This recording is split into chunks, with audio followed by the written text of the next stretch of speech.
Alhamdulillah. Alhamdulillah Rabbil Alamin. Allahumma salli ala Muhammadin wa ala alihi wa sahbihi ajma'in. Rabbi zidni ilman afiyan wa amalan mutaqabbala rizqan halalan tayyiba quluban khashiyah. Amma ba'd. Assalamu alaikum wa rahmatullahi wa barakatuh. My beloved sisters. വിജ്ഞാന സമ്പാദനത്തെ കുറിച്ച് ഏറെ പ്രോത്സാഹനം നൽകുന്ന മതമാണ് ഇസ്ലാം. അതായത് ഇന്ന് നമ്മുടെ രണ്ട് വിഷയങ്ങളെ കുറിച്ചാണ് ഞാൻ ഈ വീഡിയോ തയ്യാറാക്കാൻ ഉദ്ദേശിക്കുന്നു. ഒന്ന്, വിജ്ഞാനം സമ്പാദിച്ചാലുള്ള ഗുണങ്ങൾ. രണ്ട്, ഇൽമ മറച്ചു വെച്ചാലുള്ള ദോഷങ്ങൾ. അത് ചിലപ്പോൾ നിങ്ങൾ അൽബക്കറ ആയത്ത് തഫ്സീറിലൊക്കെ ഒരുപാട് കേട്ടിരിക്കും. പക്ഷെ അതല്ല, അതിനെ വെച്ചാല് അതിന് ദോഷങ്ങൾ ഉണ്ട് എന്നല്ലാണ്ട് ആ ദോഷങ്ങൾ നമുക്ക് എങ്ങനെ ഓവർകം ചെയ്യാം, അതില് വെച്ചാല് അതിൽ വരുന്ന തെറ്റുകൾ എങ്ങനെ നമുക്ക് അതിന് രക്ഷപ്പെടാം എന്നുള്ളതിനെ കുറിച്ചിട്ട് അങ്ങനെ രണ്ട് വീഡിയോസ് ആണ് ഞാൻ ഉദ്ദേശിക്കുന്നത്. പ്രധാനമായിട്ട് പറയുകയാണെങ്കിൽ അറിവ് സമ്പാദനം എന്നുള്ളതിൽ തന്നെ നമുക്ക് അതിന് 30ഓളം കാറ്റഗറീസ് ഗുണങ്ങൾ ഉണ്ടെന്ന് ഈ അറിവ് സമ്പാദിക്കുന്നവരിൽ എത്ര പേർക്ക് അറിയാം? ഐ ഡോണ്ട് നോ, അല്ലെ? വളരെ ചുരുക്കം ചില പേർക്ക് അതിനെക്കുറിച്ച് അറിയൂ എന്നാണ് ഞാൻ മനസ്സിലാക്കുന്നത്. അതേസമയം അറിവ് സമ്പാദിക്കാതെ ദുനിയവിയായ ഒരുപാട് കാര്യങ്ങളിൽ വ്യാപ്തരായി നിൽക്കുന്ന നമ്മുടെ ഒട്ടനവധി സഹോദരിമാരുണ്ട്, അല്ലെ? ചിലർക്കൊക്കെ ആണെങ്കിൽ വീടിന്റെ ഗാർഡനിങ്ങില് ഭയങ്കര ശ്രദ്ധയാണ്, ചില വീട് ഭയങ്കര വൃത്തിയാണ്, ഒരു നാവ് കൊണ്ടൊന്ന് നക്കിയോ പോലും ഒരു തരിപ്പൊടി കിട്ടിയില്ല. ചിലർക്കാണെങ്കിൽ കുട്ടികളുടെ വിദ്യാഭ്യാസ ഡിഗ്രിയുടെ പിന്നാലെ ഓട്ടാണ്. ചിലരാണെങ്കിൽ ഭർത്താവ് എന്ത് പറഞ്ഞാലും, അല്ലെ, അള്ളാഹ് നബിയൊക്കെ അവിടെ നിൽക്കട്ടെ, ഭർത്താവ് ഒക്കെ. ചിലർ ഫുഡിന്റെ ടേസ്റ്റിൽ, ചിലർ ഡ്രസ്സിങ്ങിൽ, അല്ലെ, ചിലര് ഫ്രണ്ട്സിൽ ഗാദറിങ്ങിൽ, ടൂറിൽ, അങ്ങനെ ഡിഫറെന്റ് സ്റ്റൈല് ആളുകളാണ് നമ്മുടെ കൂട്ടത്തിലുള്ളത്, അല്ലെ? അപ്പം ഇവർക്ക് ഈ അറിവ് സമ്പാദിച്ചാലുള്ള ഗുണങ്ങളെ കുറിച്ച് ഇവർക്കും സത്യത്തിൽ അറിയില്ല എന്ന് വേണം പറയാൻ, അല്ലെ? ആരെങ്കിലും ഒരു നല്ല കാര്യം ഉണ്ടെന്ന് വെച്ചാൽ നമ്മളൊക്കെ അതിലേക്ക് ഇൻവോൾവഡ് ആവുമല്ലോ. അറിയാത്തത് കൊണ്ടല്ലേ അവരിങ്ങനെ ചെയ്യുന്നത്.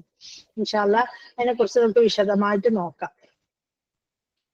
അതായത് നബി സല്ലല്ലാഹു അലൈഹി വസല്ലമക്ക് ആദ്യമായി അവതരിച്ച മതമാണ് ഖുർആനിലെ, അതായത് യാതൊരു സംശയവുമില്ല. അതിലെ ആദ്യത്തെ ആയത്താണ് ഇഖ്റ ബിസ്മി റബ്ബിക്കല്ലദീ ഖലഖൽ ഇൻസാന മിൻ ഖലഖ് ഇഖ്റ വറബ്ബുക്കൽ അക്രമുല്ലദീ അല്ലമ ബിൽ ഖലം അല്ലമൽ ഇൻസാന മാ ലം യഅലം, അല്ലെ? ആദ്യം തന്നെ നമുക്ക് അവതരിച്ച സൂറത്ത് നീ വായിക്കുക, പഠിക്കില്ലേ എന്ന് പറഞ്ഞിട്ട് നാഥന്റെ നാമത്തെ സ്മരിക്കുന്നു എന്നൊക്കെ. എന്നിട്ട് എങ്ങനെയാണ് നമ്മുടെ മുസ്ലിം സമൂഹം വിദ്യാഭ്യാസത്തിന്റെ കാര്യത്തിൽ വളരെ പുറകിലായി പോയത് എന്ന് നമുക്ക് നോക്കാം, അല്ലെ? അതായത് വെച്ചാല് സ്ത്രീകൾ വിദ്യാഭ്യാസിക്കരുത്, സ്ത്രീകളെ സംസാരം പുറത്ത് കേൾക്കരുത്, സ്ത്രീകളുടെ ഓഡിയോ പുറത്ത് വിടരുത്, ഇങ്ങനെ ഇത്യാദി വേണ്ടാത്ത വെച്ചാൽ ഹദീസിലൊന്നും സ്ഥിരത ഇല്ലാത്ത ഒരുപാട് കാര്യങ്ങൾ ഇപ്പോഴും കറങ്ങി നടക്കും. ചിലപ്പോ ഒക്കെ വിളിച്ച് ചോദിക്കും, നിങ്ങളെ വീഡിയോ നമ്മളെ ഹസ്ബൻഡ് കേൾക്കത്തൂടെ, നമ്മളെ ഫാമിലി ഗ്രൂപ്പിൽ ഷെയർ ചെയ്തൂടെ എന്നൊക്കെ ചോദിക്കും, അല്ലെ?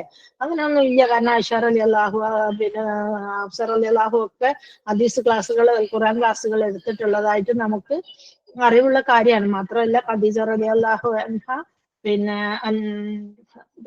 കച്ചവടം ചെയ്തിട്ടുള്ളതൊക്കെ നമുക്ക് അറിയാവുന്ന കാര്യങ്ങളാണ്, അല്ലെ? എന്നിരുന്നാലും നമ്മളൊക്കെ പുറകോട്ട് മാറി നിൽക്കും.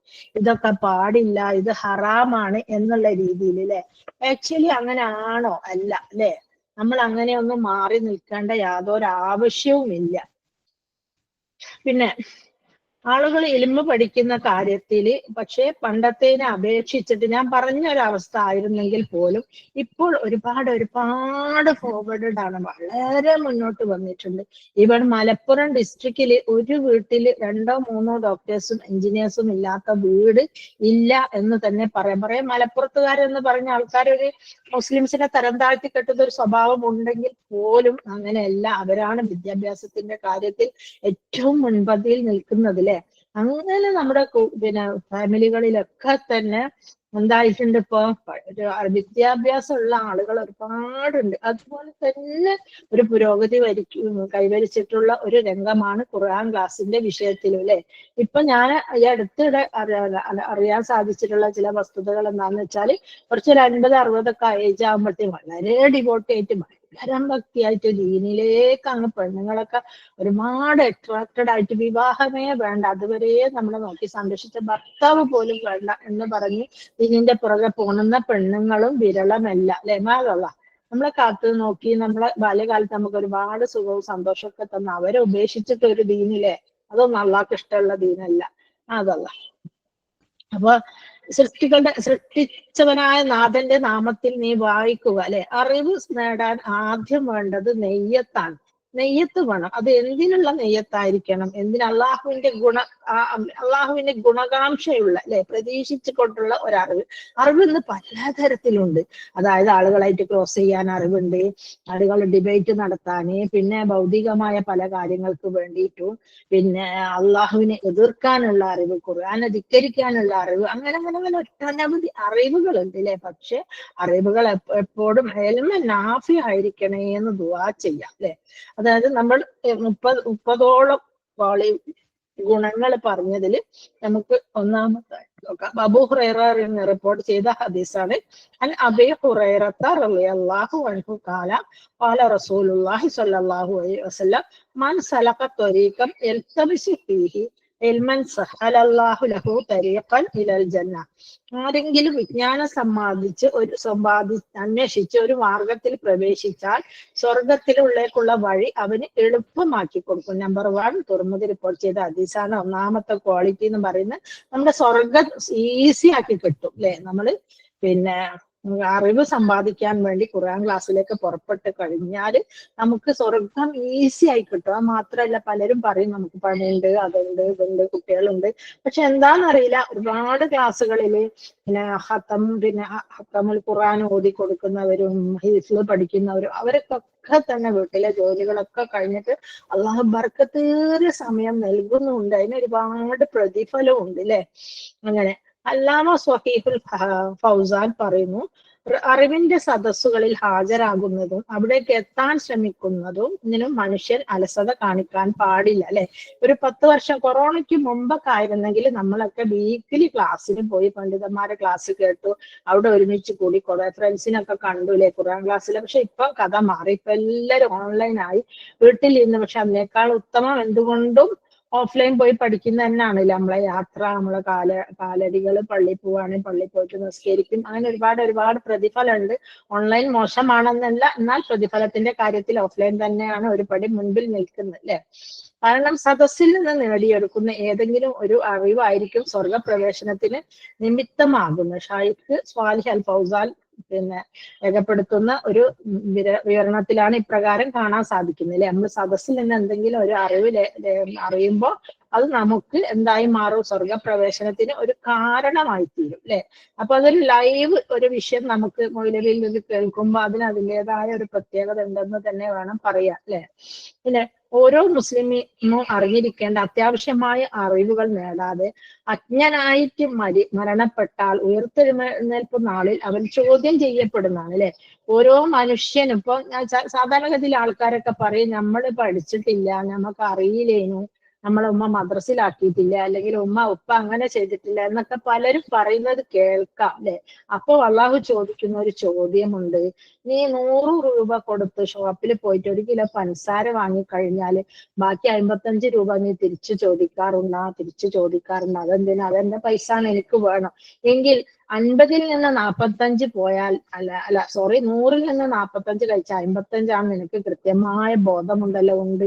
അതെങ്ങനെ നീ പഠിച്ചു? അത് ജീവിക്കാൻ വേണ്ടി പഠിച്ചു. അപ്പൊ നിനക്ക് സ്വർഗത്തിന് വേണ്ടി പഠിക്കാൻ ഇവിടെ ധാരാളം ഖുർആൻ ക്ലാസ്സുകളും സുന്നത്തും ഹദീസും പണ്ഡിതന്മാരൊക്കെ അവൈലബിൾ ആയിരുന്നല്ലോ, നീ എവിടെയായിരുന്നു എന്ന് ചോദിച്ചാൽ നമുക്കൊരു മറുപടി ഇല്ല അല്ലെ. അപ്പൊ അതുകൊണ്ട് ഖുർആൻ ക്ലാസ്സും മറ്റുള്ള കാര്യങ്ങളൊക്കെ പഠിച്ചേ അടങ്ങും.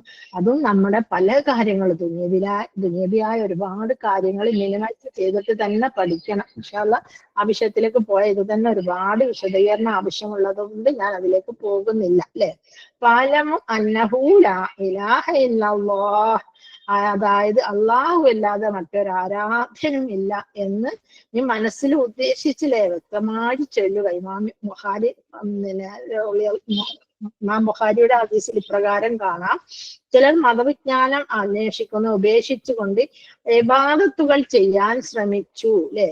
അതായത് ചിലര് മതവിജ്ഞാനം തീരേതാക്കൂല, നമുക്ക് അറിയുന്ന കാര്യങ്ങളൊക്കെ ചെയ്താ. പലരും ചോദിക്കുന്നൊക്കെ എന്ത് ഖുർആൻ ക്ലാസ്, ഇതൊക്കെ ഇപ്പം വന്നതല്ലേ അല്ലെ, നമ്മളൊക്കെ കാലത്ത് ഇതുണ്ട്, എന്നിട്ട് ഇപ്പൊ ഖുർആൻ ക്ലാസ് പോയോർക്ക് എന്താന്ന് വെച്ചാൽ ചിലതാണ് ചിലപ്പോ നമ്മളിലും പല ഫോൾട്ടുകൾ അവർ കാണുന്നുണ്ടാവും. മേ ബി വർഷം കാക്കട്ടെ അല്ലെ. നമ്മൾ ഖുർആൻ പഠിച്ചതിനനുസരിച്ച് ജീവിക്കാനുള്ള ഒരു തൗഫീഖ് അല്ലാഹു സുബ്ഹാനഹു വ തആല എപ്പോഴും നൽകണേന്ന് ദുആ ചെയ്തുകൊണ്ടേയിരിക്കണം അല്ലെ. പഠിച്ചത് അവിടെ വെച്ച് നമുക്ക് സ്വന്തമായ ഒരു അഭിപ്രായത്തിൽ ജീവിക്കുന്നതിനെ തൊട്ട് അല്ലാഹു സുബ്ഹാനഹു വ തആല കാക്കട്ടെ. അപ്പൊ മുഹമ്മദ് സല്ലല്ലാഹു അലൈഹി വസല്ലമയുടെ ഉമ്മത്തിനെതിരെ വാളുമായി അവർ ഇറങ്ങിത്തിരിച്ചു. അവർ വിജ്ഞാനം നേടിയിരുന്നെങ്കിൽ വിജ്ഞാനം അവരെ തടയും. അറിവ് നേടിയിരുന്നെങ്കിൽ അതിൽ നിന്ന് വിജ്ഞാനം അവരെ തടയുമായിരുന്നു. അതായത് അറിവ് നേടിയിട്ട് വേണം അമല് ചെയ്യാനില്ലേ. ഇപ്പൊ നമ്മൾ വിചാരിക്കും നമുക്ക് കുറച്ചൊക്കെ അറിയാം, പക്ഷെ നമ്മൾ പണ്ട് അറിഞ്ഞത് വെച്ച് നിസ്കരിച്ചപ്പോ നിസ്കാരം ഒന്നുമല്ല അല്ലെ. നമുക്ക് നിസ്കരിക്കുമ്പോ ഓരോ വരികളിലൂടെയും അതിന്റെ അർത്ഥങ്ങളൊക്കെ നമുക്ക് അറിയാൻ സാധിക്കുന്നില്ല. അൽഹംദുലില്ലാഹ്. ഇനിയും കൂടുതൽ അറിവ് സമ്പാദിക്കുവാനും നമ്മുടെ സയ്യാത്തുകളൊക്കെ ഹസനാത്തുകളാക്കി തീരുവാനും വിധികൂട്ടണമേ റബ്ബേ. ആമീൻ. ഇമാം മാലിക് റഹിമഹുല്ല പറയപ്പെട്ടു, ഒരു അടിമ ചെയ്യുന്നതിൽ ഏറ്റവും ശ്രേഷ്ഠമായത് എന്താണ് എന്ന് നിങ്ങൾക്കറിയാമോ? ഏതാണ്? എൽമ നേടുക എന്നുള്ളതാണ്. മനുഷ്യ സൃഷ്ടിപ്പിന്റെ യഥാർത്ഥ ലക്ഷ്യം എന്താണെന്ന് ദീനി വിജ്ഞാനത്തിലൂടെ മാത്രമേ അറിയാൻ സാധിക്കൂ. അതായത് അള്ളാഹു പറയുന്നുണ്ടല്ലേ, വമാ ഖലഖതുൽ ജിന്ന വൽ ഇൻസ ഇല്ലാ ലിയഅ്ബുദൂൻ, എന്നെ ആരാധിക്കുവാൻ വേണ്ടിയല്ലാണ്ട് ഞാൻ മനുഷ്യരെ സൃഷ്ടിച്ചിട്ടില്ല എന്നല്ലേ. അപ്പൊ നമ്മൾ വിചാരിക്കും നമ്മുടെ ദേഹേച്ഛക്കനുസരിച്ചുള്ള കാര്യങ്ങൾ ഞാൻ പോലും ഇല്ലേ പല കാര്യങ്ങളിലും നമുക്ക് നിർബന്ധമുള്ള കാര്യങ്ങളിലൊക്കെ നമ്മൾ അങ്ങനെ ആയി പോകുന്നില്ലേ. അതിനോടൊക്കെ നമുക്ക് ദുആ ചെയ്ത് മടങ്ങാം. ഒരു പരിപൂർണ സത്യവിശ്വാസിയായി തീരാൻ. നമ്മളിലും പല ഫാൾട്ടുകളും ഉണ്ട്. ഞാൻ കരട്ടെ, you are not okay, I am okay എന്നുള്ളത് ഒരിക്കലും ശരിയല്ല. ഞാൻ എന്നിലേക്ക് തന്നെയാണ്. നമ്മൾ ഒരാളെ വിരൽ ചൂണ്ടി കുറ്റം പറയുമ്പോൾ അതിന്റെ 4 വിരലുകളും എന്നിലേക്ക് തന്നെയാണ് ചൂണ്ടുന്നത് എന്ന സത്യാവസ്ഥ നമ്മൾ പ്രത്യേകം മനസ്സിലാക്കേണ്ടതാണ് അല്ലെ. അപ്പൊ അതുകൊണ്ട് തന്നെ വിജ്ഞാനം നേടിക്കൊണ്ട് അമലുകൾ നല്ല വൃത്തിയിൽ ചെയ്യാൻ വേണ്ടിയിട്ട് നമ്മൾ ശ്രദ്ധിക്കണം അല്ലെ. അറിവില്ലാത്തവരക്കുൽ ഹൽ യസ്തവില്ലദീന യഅലമൂന വല്ലദീന ലാ യഅലമൂന ഇന്നമാ യതദക്കർ ഉലുൽ അൽബാബ് അല്ലെ. അതൊരു വലിയൊരു പോയിന്റ്. അതാണ് അറിവുള്ളവരും അറിവില്ലാത്തവരും സമമാകുമോ? ഇല്ല അല്ലെ. അറിവില്ലാത്തവർ ഒരിക്കലും അറിവുള്ളവർക്ക് സമമാവില്ല. ഒരുപാട് ഇബാദത്ത് ചെയ്യുന്നവനായിക്കൊള്ളട്ടെ, അവനും അറിവുള്ളവന്റെ ചോട്ടിലാണ് സ്ഥാനം എന്നർത്ഥം. അൽഹംദുലില്ലാഹ്. നമുക്ക് ഇപ്പൊ ഒരുപാട് കാര്യങ്ങൾ നമ്മൾ ഒരുപാടൊന്നുമില്ല, വളരെ കുറച്ച് അല്ലെ. ഒരുപാട് നമ്മൾ വെറുതെ വിചാരിക്കണം. അതായത് ഏറ്റവും വലിയൊരു പണ്ഡിതന്റെ വിവരം എന്ന് പറയുന്നത് ഒരു ചിഹ്നം വിരൽ കടലിൽ മുക്കി ഇങ്ങനെ പൊന്തിച്ച് നോക്കിയാൽ എത്ര വെള്ളം പുരണ്ടിട്ടുണ്ടാവും. ആ കടലിനെ സംബന്ധിച്ചിടത്തോളം ഏതാനും ഡ്രോപ്സ് മാത്രമേ ഉണ്ടാവുള്ളൂ അല്ലെ. നിങ്ങളൊന്ന് ആലോചിച്ച് നോക്കി. അത് ഞാനിത് പറയുമ്പോൾ നിങ്ങൾ ഇങ്ങനെ മനസ്സ് കാണണം. നിങ്ങൾ കടലിൽ പോയിട്ട് ഒന്ന് വിരലൊന്ന് പൊന്തിച്ച് നോക്കിയാൽ വെറും ഡ്രോപ്സ്. അതായത് നമ്മൾ ചെറിയ പൈതം മക്കൾക്ക് മരുന്ന് കൊടുക്കുമ്പോൾ ഡ്രോപ്സിന്റെ അത് എടുക്കല്ല, എന്താ പറയാ, എന്തൊരു സാധനമില്ലേ, അതിൽ ഇറ്റിച്ച് കൊടുക്കുമ്പോൾ നമുക്കറിയാം അത് ഡ്രോപ്സ് എന്നാണ്. ഒരു 3-4 തുള്ളി വെള്ളം മാത്രമാണ് നമ്മുടെ കൈകളിൽ പുരണ്ടിട്ടുള്ളത്. അതാണ് ഇവിടുത്തെ ഏറ്റവും വലിയ പണ്ഡിതന്റെ വിവരം. എങ്കിൽ നമ്മളൊക്കെ എവിടെയോ കിടക്കുന്നില്ലേ, നമുക്ക് തീരെ വിവരമില്ല എന്ന് തന്നെ വേണം പറയാൻ. അള്ളാഹു റബ്ബ് സിദ്ദി നമുക്ക് ഒരുപാട് എല്ലാം അള്ളാഹു വർദ്ധിപ്പിച്ചു തരുന്നു അല്ലെ.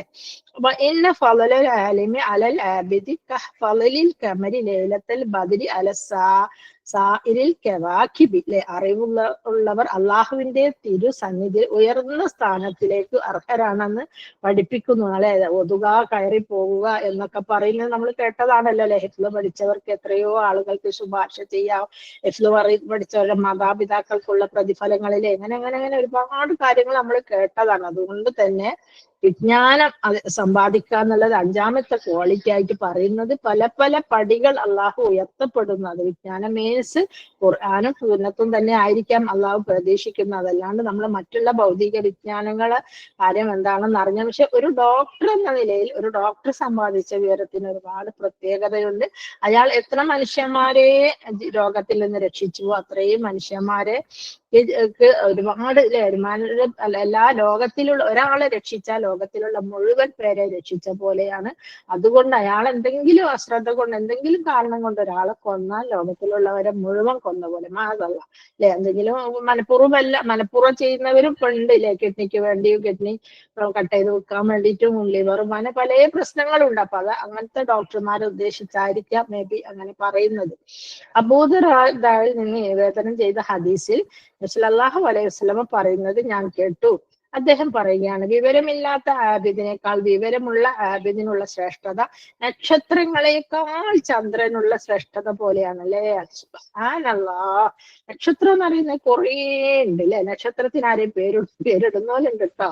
പേരിട്ട് പിന്നെ ജാതക വർക്കിപ്പിക്കുന്ന പോലെ തന്നെ. പക്ഷെ നമുക്കറിയില്ല അല്ലെ, നക്ഷത്രത്തിന് നമ്മളൊന്നും പേരിടാറില്ല. പക്ഷെ നക്ഷത്രവും ചന്ദ്രനും നോക്കിയാട്ടെ, ചന്ദ്രൻ എന്ന് മാത്രം വെയിറ്റ് ഉണ്ട് അല്ലെ. എല്ലാ മാസവും നമ്മളെ ചന്ദ്രനെ കാത്തുക്കും മാസം ഒന്നായോ എന്നറിയാം. പിന്നെ നമ്മൾ കാത്തുക്കും വെളുത്ത അയ്യാമൽ ബീദ് നോക്കാൻ. പിന്നെ നമ്മൾ കാത്തുക്കും നോമ്പ് പിടിക്കാൻ. പിന്നെ നമ്മൾ പെരുന്നാൾ ആഘോഷിക്കാൻ ഇല്ലേ. പിന്നെ നമ്മൾ ഹജ്ജിന് പോകാൻ. ഇതിനൊക്കെ നമുക്ക് എന്ത് വേണം? ചന്ദ്രൻ വേണം അല്ലെ. രാത്രി പൂർണ്ണ ചന്ദ്രനെ കാണുക ഒരു വല്ലാത്തൊരു സന്തോഷമാണ് അല്ലെ. അപ്പം ചന്ദ്രനും നക്ഷത്രങ്ങളും പോലെയുള്ള വ്യത്യാസം ഉണ്ടെന്നാ പറയുന്ന അറിവ് സമ്പാദിക്കുന്നത്. അപ്പൊ എന്തുകൊണ്ടും നമ്മൾ അറിവ് സമ്പാദനത്തിന്റെ വിഷയത്തിൽ നമ്മൾ മുൻപന്തിയിൽ തന്നെ ആവണം അല്ലെ. ഒരുപാട് അറിവ് സമ്പാദിക്കാനായിട്ട് ശ്രമിക്കണം. അപ്പൊ എന്തൊക്കെ കിട്ടി അള്ളാഹുവിന്റെ അടുത്ത് തിരുസന്നിധിയിൽ ഉയർന്ന സ്ഥാനമാനങ്ങളാണ്. ആകാശത്ത് ചന്ദ്രനും നക്ഷത്രങ്ങളിൽ നിൽക്കുമ്പോ ചന്ദ്രനെ പോലെയാണ്. അങ്ങനെ 6 കാര്യങ്ങൾ പറഞ്ഞു. ഇനിയും ഒരുപാട് കാര്യങ്ങളുണ്ട് അല്ലെ. അറിവ് നേടുകയും ജീവിതത്തിൽ പകർത്തുകയും ചെയ്യുന്നതോടൊപ്പം അത് മറ്റുള്ളവർക്ക് പകർന്നു കൊടുക്കുകയും ചെയ്യേണ്ടതാണ്. അപ്രകാരം അറിവ് വർദ്ധിച്ചു കൊടുക്കുന്നവർക്ക് ധാരാളം പ്രതിഫലങ്ങൾ വാഗ്ദാനം ചെയ്തിട്ടുണ്ട്. ഈ ഒരു ഹദീസ് ഉണ്ടല്ലോ, പ്രത്യേകം ശ്രദ്ധിക്കട്ടെ. ഒന്നുകൂടെ ഞാൻ വായിച്ചുതരാം. അറിവ് നേടുകയും ജീവിതത്തിൽ പകർത്തുകയും ചെയ്യുന്നതോടൊപ്പം അത് മറ്റുള്ളവർക്ക് പകർന്നു കൊടുക്കുകയും ചെയ്യേണ്ടതാണ്. അപ്രകാരം എത്തിച്ചു കൊടുക്കുന്നവർക്ക് അല്ലാഹു സുബ്ഹാനഹു വ തആല ധാരാളം പ്രതിഫലങ്ങൾ വാഗ്ദാനം ചെയ്തിട്ടുണ്ട് അല്ലെ. മുസ്ലിം റിപ്പോർട്ട് ചെയ്ത മൻ ദല്ല അലാ ഖൈരി ഫലഹു മിസ്ല അജ്രി ഫഅലിഹി. അതായത് ഒരാൾ ഒരു നന്മ പ്രവർത്തിച്ചു കൊടുത്താൽ, ഇപ്പൊ ഞാൻ തന്നെ അൽഹംദുലില്ലാഹ് മാഷാ അല്ലാഹ് ഹദീസ് പിന്നെ അസീനെ ഞാനൊക്കെ നമ്മളൊക്കെ ചെയ്യുന്ന ഈ ചാരിറ്റി ഫണ്ടിൽ ഇപ്പൊ നോക്കിയ ഒരു കടം ഫണ്ടിന്റെ വിഷയത്തിൽ ഇങ്ങനെ ആളുകൾക്ക് വാങ്ങി കൊടുക്കുന്നു, അവർ ചെയ്യുന്നു. അപ്പൊ ഞാൻ അതില് നിക്ഷേപിച്ച ആ തുച്ഛമായ സംഖ്യ ഉണ്ടല്ലോ, അത് കാരണം ഞാനും മറ്റുള്ള പലരുടെയും വാങ്ങി കൊടുക്കുമ്പോഴൊക്കെയും ആ കൊടുക്കുന്ന ആളുകളുടെ പ്രതിഫലം, അവര് 10,000 കൊടുത്താൽ 10,000 അവർക്കും കിട്ടും. അതേസമയം ഞാൻ മൊത്തത്തിൽ എത്രയാണോ ഫണ്ട് റൈസർ കയ്യിൽ ഏൽപ്പിക്കുന്നത് ആ പ്രതിഫലം എനിക്കും ആ ഫണ്ട് റൈസർക്കും കിട്ടും അല്ലെ. അപ്പൊ നോക്കി, നമ്മൾ എന്തെങ്കിലും ഒരു നന്മ ചെയ്താൽ ആ നന്മയിൽ ഭാഗവാക്കായവർക്ക് കിട്ടുന്നത് പോലെ തന്നെ അതിൽ മുൻകൈ എടുത്ത് പ്രവർത്തിക്കുന്നവർക്കും ലഭിക്കുന്നു. അതുപോലെ തന്നെ ഇപ്പൊ നിങ്ങൾക്കെല്ലാം അറിയുന്ന കാര്യമാണ് നമ്മൾ ഇൻഫ്ലുവൻഷ്യൽ സ്പീക്കേഴ്സിലെ അതില് ഇപ്പൊ സ്പീക്കിംഗ് കോഴ്സ് തുടങ്ങി കഴിഞ്ഞത്. ഞാൻ തുടങ്ങുമ്പോൾ ഞാൻ അതിന്റെ പിന്നെ കോഴ്സും മാസ്റ്റേഴ്സും ഒക്കെ ചെയ്തതാണ്. പക്ഷെ ഞാനത് വെറുതെ നമുക്കൊന്ന് തുടങ്ങി നോക്കാം എന്നുള്ള രീതിയിലായിരുന്നു. പക്ഷെ ഇത്രയും ഇൻഫ്ലുവൻസ് ഉണ്ടാവുമെന്ന് ഞാൻ പ്രതീക്ഷിച്ചില്ല. പക്ഷെ നമ്മളെ ഇപ്രാവശ്യത്തെ സ്റ്റുഡൻസിനൊക്കെ വളരെ നല്ല, അതായത് CA-ക്കാരും ടീച്ചേഴ്സും പ്രിൻസിപ്പാളും പിന്നെ ഹോമിയോ ഡോക്ടേഴ്സും CA-ക്കാരെല്ലാം എന്തെല്ലോ പിന്നെ തസ്തികകളിൽ വർക്ക് ചെയ്യുന്ന ഒരുപാട് നല്ല എഡ്യൂക്കേറ്റഡ് ലേഡീസ് ഉണ്ട്. പക്ഷെ അവർക്കൊന്നും തന്നെ ആളോട് മുഖത്ത് നോക്കി സംസാരിക്കാനോ, ഈവൻ ചിലർ ചിരിക്കാൻ പോലും പിശുക്ക് കാണിക്കുന്നവര്. ചിരിക്കാൻ പോലും, ഞാൻ പറയും സദസ്സ് കയറി കഴിഞ്ഞാൽ ആദ്യമായിട്ടൊരു ചിരി പാസ്സാക്കി കൊടുക്കുക. അതിന് പെട്രോളും ഗ്യാസും ഒന്നും പൈസയും ഒന്നും വേണ്ടാലോ. അങ്ങനെ കുറെ പെണ്ണുങ്ങളെ ഞാൻ ചിരിപ്പിച്ച് പഠിപ്പിച്ചു. പിന്നെ കുറെ പെണ്ണുങ്ങൾ എന്താണെന്ന് വെച്ചാൽ ഒരുപാട് സംസാരിക്കുന്നില്ല, അത് ഭയങ്കര പ്രശ്നക്കാരാണ്. കാരണം നമുക്ക് മിതമായി ഷോർട്ട് കട്ട് ആയിരിക്കണം, ക്രിസ്റ്റൽ കട്ട് ആയിരിക്കണം അല്ലെ. സംസാരങ്ങൾ എപ്പോഴും ക്രിസ്റ്റൽ കട്ട് നമുക്കറിയാലോ. ഗ്ലാസ് കട്ട് ചെയ്യുമ്പോൾ ചെതറി ചിന്നിയിട്ടും ലേശം 1 ഇഞ്ച് നീട്ടിയിട്ടൊന്നും ആരും ഗ്ലാസ് കറക്റ്റ് കട്ടാണ്. അതുപോലെ കൺസൈസ് എന്ന് പറയുന്നത്, അതായത് ഒരു ആശയം ഇപ്പൊ ഒരു 5 പേജിലുള്ള ഒരു ആശയമാണെങ്കിൽ അത് നമ്മളൊരു 3 മിനിറ്റ് കൊണ്ട് ഒരു പേജിലാക്കി വ്യക്തമായിട്ട് സംഭവം മനസ്സിലാവുകയും വേണം. അങ്ങനെ അത് പഠിപ്പിച്ചു കൊടുത്ത്. പിന്നെ ചിലരാണെങ്കിൽ പിന്നെ എന്താ ഇപ്പോൾ ഒരു സന്തോഷമില്ലാത്ത മുഖം, അങ്ങനെ അവരും മുഖം ഒരു ഹാപ്പിനെസ് മോഡിലാക്കി കൊണ്ടുവന്ന് അങ്ങനെ ഒരുപാട്. ചിലർക്കാണെങ്കിൽ പ്രസംഗിക്കാൻ എല്ലാവരും ഇന്റൻഷൻ ദാവം നടത്താൻ പ്രസംഗിക്കാം. പക്ഷെ ചിലർ പറയുന്നത് നമുക്ക് നമ്മളെ വീട്ടിൽ തന്നെ എന്തെങ്കിലും പ്രശ്നം ഉണ്ടാവില്ല, ഹസ്ബൻഡിനോട് എന്തെങ്കിലും ഉണ്ടാകും, നാത്തുമാരോട് ആരുടെങ്കിലും എന്തെങ്കിലും നമ്മളെ വിഷയം നമുക്ക് പറയാൻ പേടി. അപ്പൊ അവരങ്ങനെ എങ്ങനെ പറയാം, എന്ത് പറയാം, എപ്പോൾ പറയാം, എങ്ങനെ ചിരിച്ചു കത്തി നിർത്തി വെക്കുന്നുണ്ട്. കാരണം നമ്മളെ ആവശ്യങ്ങൾ നമ്മൾ തന്നെ പറയണല്ലോ, അല്ലെങ്കിൽ നമ്മൾ എപ്പോഴും അടിമയായിട്ട് നിൽക്കും. അത് എൻ്റെ മോളെ കോളേജിൽ പഠിച്ചൊരു കുട്ടി, കുറച്ച് ദൂരത്തേക്കാ കല്യാണം കഴിച്ച സ്ഥലം പറയുന്നില്ല, അവിടെ ആ കുട്ടി പോയി ചെന്നത് മുതലേ അമ്മായിമ്മ ഫുൾ പീഡനാണ്. അതായത് നാത്തൂൻ വന്നു കഴിഞ്ഞാൽ നാത്തൂൻ്റെ കുട്ടികളെ ഫുൾ ഡ്രസ്സ് തിരുമ്പണോ, ഒക്കെ കൊണ്ടുപോകാൻ വേണ്ടിയിട്ട് മീൻ ഇങ്ങനെ വാങ്ങിക്കൊണ്ടുവന്ന് മുറിച്ച് പിന്നെ പാക്ക് ചെയ്തിട്ട് ഫ്രീസറിൽ വെക്കണം, കവറിൽ. അങ്ങനെ അങ്ങനെ അങ്ങനെ അങ്ങനെ കണ്ടിന്യൂസ്ലി കുട്ടി ഇങ്ങനെ ബുദ്ധിമുട്ടാണ്. അപ്പൊ ഇങ്ങനെ മോള് വന്ന് പറയും ഇങ്ങനെ ആണോ അല്ലേ. അപ്പൊ ഞാൻ പറയാം അതിനൊക്കെ സൊല്യൂഷൻസ് ഉണ്ട്, പക്ഷെ അവർ കുട്ടികൾ അത് ചെയ്യാൻ തയ്യാറല്ലല്ലോ അല്ലെ. അങ്ങനെ പല വിഷയത്തിലും പല രീതിയിലും നമ്മളെ പെണ്ണുങ്ങളൊക്കെ കുറെ ബുദ്ധിമുട്ടുന്നുണ്ട്. അപ്പം അതിനൊക്കെ ഒരു സൊല്യൂഷൻ ഇപ്പോഴത്തെ കുട്ടികൾ അതിനൊന്നും കിട്ടില്ല. പക്ഷെ നമ്മുടെ ഉമ്മമാരെ കാറ്റഗറിയിലുള്ള, അതായത് അമ്മമാര് നമ്മളെ ഏജിലുള്ളവരൊക്കെ അത് കഴിഞ്ഞു. പക്ഷെ ഈ 25 to 50 ഏജിലുള്ളവർ ഒരുപാട് ഇത്തരത്തിലുള്ള പീഡനങ്ങൾക്ക്, ഹറാസ്മെന്റിനൊക്കെ വിധേയരാകുന്നുണ്ട്. അപ്പൊ അതിൽ നിന്നൊക്കെ രക്ഷപ്പെടാനും അതിനൊക്കെ ഒരു മറുപടി കൊടുക്കാനും വേണ്ടിയിട്ട് അതൊരു വക. പിന്നെ ഒരുപാട് ടെൻഷൻസ് ഉള്ളവരുണ്ട്, എന്തൊക്കെയോ വിഷയങ്ങൾ ആലോചിച്ച് ടെൻഷൻ. പക്ഷെ അവരൊക്കെ പറയുന്നത് നമ്മൾ ക്ലാസ്സിൽ കയറി കഴിഞ്ഞാൽ ഭയങ്കര ഹാപ്പിനെസ് ആണ്, നമ്മളെ ആഴ്ച കാത്തു നിൽക്കല. കാരണം നമ്മളെ ഇന്ററാക്റ്റീവ് സെഷൻ ഉണ്ടാവും, പിന്നെ അവരെ കൊണ്ട് സ്പീച്ച് ചെയ്യിക്കും. സ്പീച്ച് എല്ലാവരും ചെയ്യും കേട്ടോ, ആർക്കും ഒരു മടിയില്ല, എല്ലാ പെണ്ണുങ്ങളും ചെയ്യും. അതായത് ഒന്നും അറിയാത്തല്ലോ 1-2 ആഴ്ച മിണ്ടാണ്ടിരിക്കും. പക്ഷെ മറ്റുള്ളവരൊക്കെ ചെയ്യുന്നത് കണ്ടിട്ട് അവരുടെ പോസിറ്റീവ് സൈഡ് പറഞ്ഞു കൊടുക്കുമ്പോൾ തന്നെ നെഗറ്റീവ് സൈഡ്. അത് ഞാൻ പറയും, നിങ്ങൾ നല്ല എടുത്ത തിയറി നല്ലത്, നല്ല പിന്നെ അത് സ്ക്രിപ്റ്റ് ആണ്, ഇത് എവിടുന്ന് കിട്ടി, അതോ പണ്ഡിതന്മാർക്ക് മോഷ്ടിച്ചതാണോ അല്ല ശരിക്കും, അങ്ങനെയൊക്കെ ഓരോന്ന് തമാശയിൽ കൂടെ ചോദിച്ച് പിന്നെ അവരെ ഇരുത്ത ശരിയായില്ല, മൈക്കൊന്ന് അങ്ങോട്ടാക്കണ്ടീനു, ഈ ക്യാമറ പൊസിഷൻ ഇങ്ങനെ ആക്കണം, നിങ്ങൾ ചിരിക്കണം, അങ്ങനെ ആക്കണം. അപ്പൊ അവരിപ്പോ ക്ലാസ് കയറി ഉടനെ എല്ലാവരും മാം പിന്നെ നമുക്ക് നമ്മളെ നെഗറ്റീവ്സ് നമ്മളെ ഒരിക്കലും നെഗറ്റീവ് ആദ്യം പറയാൻ പാടില്ല, പോസിറ്റീവ് പറഞ്ഞ് അവരൊരു ലെവലിൽ വെച്ച ശേഷം നെഗറ്റീവ്സ് പറയാൻ പറ്റുള്ള ഇമ്പ്രൂവ്മെന്റ് സൈഡ് അത് അതിന്റെ ശേഷം പറഞ്ഞു കൊടുക്കും. അപ്പൊ അതുകൊണ്ട് തന്നെ ഒരാൾക്കും തന്നെ ഒരാളെ മനസ്സിൽ വിഷമില്ലാത്ത രീതിയിൽ സന്തോഷത്തോട് കൂടി പറയുന്നതുകൊണ്ട് അവർക്കൊക്കെ നല്ല ഇമ്പ്രൂവ്മെന്റും ഉണ്ട്. എല്ലാവരും തീരെ ഒരു സംസാരിക്കാൻ തീരെ ഒരു അറിയാത്തൊരു പെണ്ണുങ്ങൾ വരെ വന്ന് ക്ലാസ്സിൽ പറയും. പക്ഷെ അവര് ഞാൻ ഒന്നും കൂടെ നന്നായിട്ട് കെയർ ചെയ്യും. കാരണം അവരെ നമ്മളൊരു ഇൻസൾട്ടഡ് ആക്കി വിട്ടു കഴിഞ്ഞാൽ പിന്നെ അവർക്കൊരു പുരോഗതി ഉണ്ടാവില്ല. കാരണം ഒരു പുരോഗതിക്ക് വേണ്ടിയാണ് അവർ പേയ്മെന്റ് തന്നു ഇവിടെ ചേർന്നത് അല്ലെ. അപ്പൊ അവരൊക്കെ അങ്ങനത്തെ ഏറ്റവും മോശം വീക്കായവരെ വരെ കൈപിടിച്ച് ഉയർത്തുന്ന ഒരു കോഴ്സാണ് ഇത്. അൽഹംദുലില്ലാ. ഇതിന്റെ ഇതെന്ന് വെച്ചാല് നമ്മളിപ്പോ വെച്ചാൽ ഒരുപാട് എൽമ പഠിക്കുന്നുണ്ട് അല്ലെ. ഖുർആനായിട്ടും ഖുർആൻ ഹിഫ്ള് ചെയ്യുന്ന പോലെ എത്രയോ ആയത്തുകൾ എന്നെക്കാൾ ഹിഫ്ളുള്ളവരാണ് ഈ ഗ്രൂപ്പിലുള്ള അധിക പേരും അല്ലെ.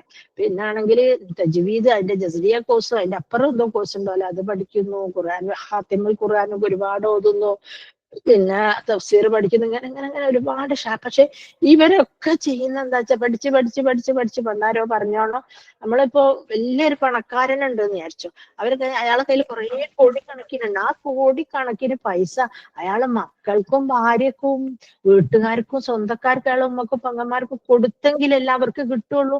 ഇല്ല, ഇയാൾ ഇതെല്ലാം കെട്ടിപ്പൂട്ടി വെച്ചിട്ട് അഥവാ ഇനി വയനാട് ഉരുൾപൊട്ടൽ പോലത്തെ ഒരു ഉരുൾപൊട്ടൽ വന്നിട്ട് ഏതോ ഒരു മനുഷ്യന്റെ കഥ പറയുന്നുണ്ട്. എത്രയോ ഷോപ്പുകൾ ഉണ്ടായും, കുറെ വാടക വീടുകളുടെ, എത്രയോ കൃഷിഭൂമികളുടെ, എത്രയോ വാഹനങ്ങൾ വാടക, എല്ലാം പോയി ഒരു ഓട്ടോറിക്ഷ പോലും ഇല്ലാണ്ട് തരിപ്പണമാക്കി അള്ളാഹുലെ.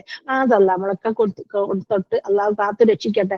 അപ്പൊ അങ്ങനത്തെ ഒരു അവസ്ഥ ഒക്കെ നമുക്ക് വന്നു കഴിഞ്ഞാൽ പൈസക്ക് യാതൊരു വാല്യൂ ഉണ്ടാവില്ല. അതുപോലെ ഇപ്പൊ നമുക്ക് സംസാരിക്കാൻ അറിയാം, വായുണ്ട്, എനിക്കും നിങ്ങൾക്കും ഒക്കെ തന്നിട്ടുള്ളത് ഒരേപോലത്തെ വായും കണ്ണും മൂക്കും ചെവിയൊക്കെ ആണ് അല്ലെ.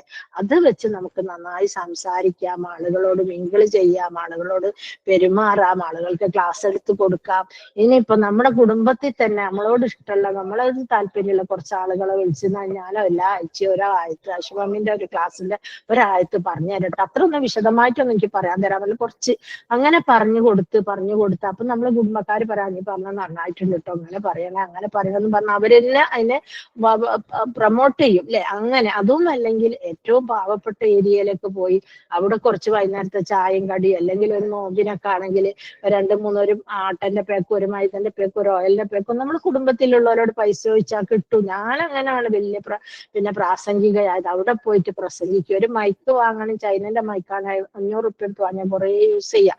അങ്ങനെയൊക്കെ നമുക്ക് ഡെവലപ്പ് ചെയ്യാൻ ഞാൻ മാത്രമല്ല, ഈ കോഴിക്കോട് വേറെ ആരെങ്കിലും ഓലെയും വിളിക്കാൻ വരി, നമുക്ക് ഉണ്ടാക്കും കൂടെ പോകാം.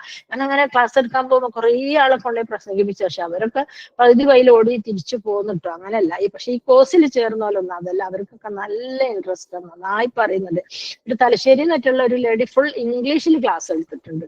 ഞാൻ അങ്ങനെ വിചാരിക്കും ഇവരൊക്കെ ഇംഗ്ലീഷിലൊക്കെ എടുക്കുമ്പോൾ എനിക്കത് മനസ്സിലായിട്ടല്ല അൽഹംദുലില്ലാ.